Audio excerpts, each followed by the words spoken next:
भाल के कस्बे के श्री राम मंदिर कल्याण मंडप में तालुका स्तरीय संघ पदाधिकारियों की बैठक हुई। कार्यक्रम का उद्घाटन जिला जन जागरूकता मंच के उपाध्यक्ष शिव कुमार लोखंडे, कलबुर्गी मिल्क बोर्ड के निर्देशक नागराचा ने किया। कार्यक्रम का उद्घाटन बैंक ऑफ बड़ौदा के शाखा प्रबंधक आमरा, जिला जन जागरूकता मीडिया सलाहकार संतोष बीजी पाटिल एवं जिला निर्देशक प्रवीण कुमार ने संयुक्त रूप से किया।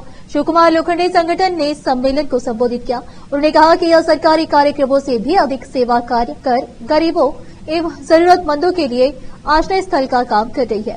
बीसी ट्रस्ट की ग्राम विकास योजना गारंटी के तौर पर आज समाज के निचले तबके के व्यक्ति को भी लोन मिल सकता है। भाल्की से केपी न्यूज के लिए संवाददाता सैमुल की रिपोर्ट।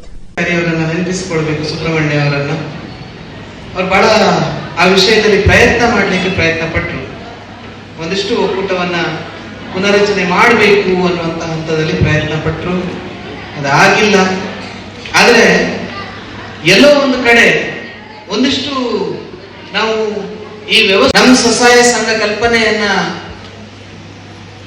ಯಾರು ಪ್ರಾರಂಭ ಮಾಡಿದ್ರು ಕೇಳಿದ್ರೆ ಪೂಜ್ಯ ಕಾವಂದ್ರ ಅಂತ ಹೇಳಿದ್ರೆ ಅಲ್ಲ, ಯಾರೋ ಒಬ್ಬ ಮುಸ್ಲಿಂ ಕಂಟ್ರಿಯಲ್ಲಿ ಇರುವಂತ ಒಬ್ಬ ಅರ್ಥಶಾಸ್ತ್ರಜ್ಞ ಡಾಕ್ಟರ್ ಮೊಹಮ್ಮದ್ ಯುನಾಸ್ ಅಂತ ಹೇಳಿ.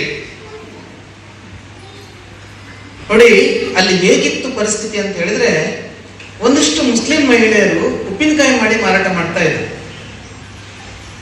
ನಿಮ್ಗೆ ಗೊತ್ತಿದೆ, ಇವತ್ತು ಮಾರ್ಕೆಟ್ ಅಲ್ಲಿ ಆ ಸಿಸ್ಟಮ್ ಇದೆ. ಬೆಳಿಗ್ಗೆ ಸಾಲ ತಗೊಳ್ಳೋದು, ಸಂಜೆ ಬಡ್ಡಿ ಸಹಿತವಾಗಿ ಸಾಲವನ್ನು ಹಿಂದಿರುಗಿಸುವುದು. ಅದು ಈಗಲೂ ಇದೆ, ಮಾರ್ಕೆಟ್ ಅಲ್ಲಿ ಮಾಡ್ತಾರೆ ಕೆಲವರೆಲ್ಲ ಹೆಚ್ಚಿನದಿಲ್ಲ. ಆಗ ಡಾಕ್ಟರ್ ಮೊಹಮ್ಮದ್ ಯುನಾಸ್ ಒಬ್ಬ ಅರ್ಥಶಾಸ್ತ್ರಜ್ಞ, ಇಕನಾಮಿಸ್ಟ್, ಅವನು ಏನ್ ಆಲೋಚನೆ ಮಾಡಿದ ಅಂತ ಕೇಳಿದ್ರೆ, ಇದೇ ಮಹಿಳೆಯರು ಒಂದು 10 ಜನ ಒಂದಿಷ್ಟು ಉಳಿತಾಯ ಮಾಡಿ ಆ ಮೊತ್ತವನ್ನ ಅವರು ತಮ್ಮಲ್ಲಿ ಬಳಸಿಕೊಂಡ್ರೆ ಹೇಗಾಗುತ್ತೆ ಅನ್ನುವಂಥದ್ದನ್ನ ಆಲೋಚನೆ ಮಾಡಿದ್ರು. ಅವತ್ತು 1972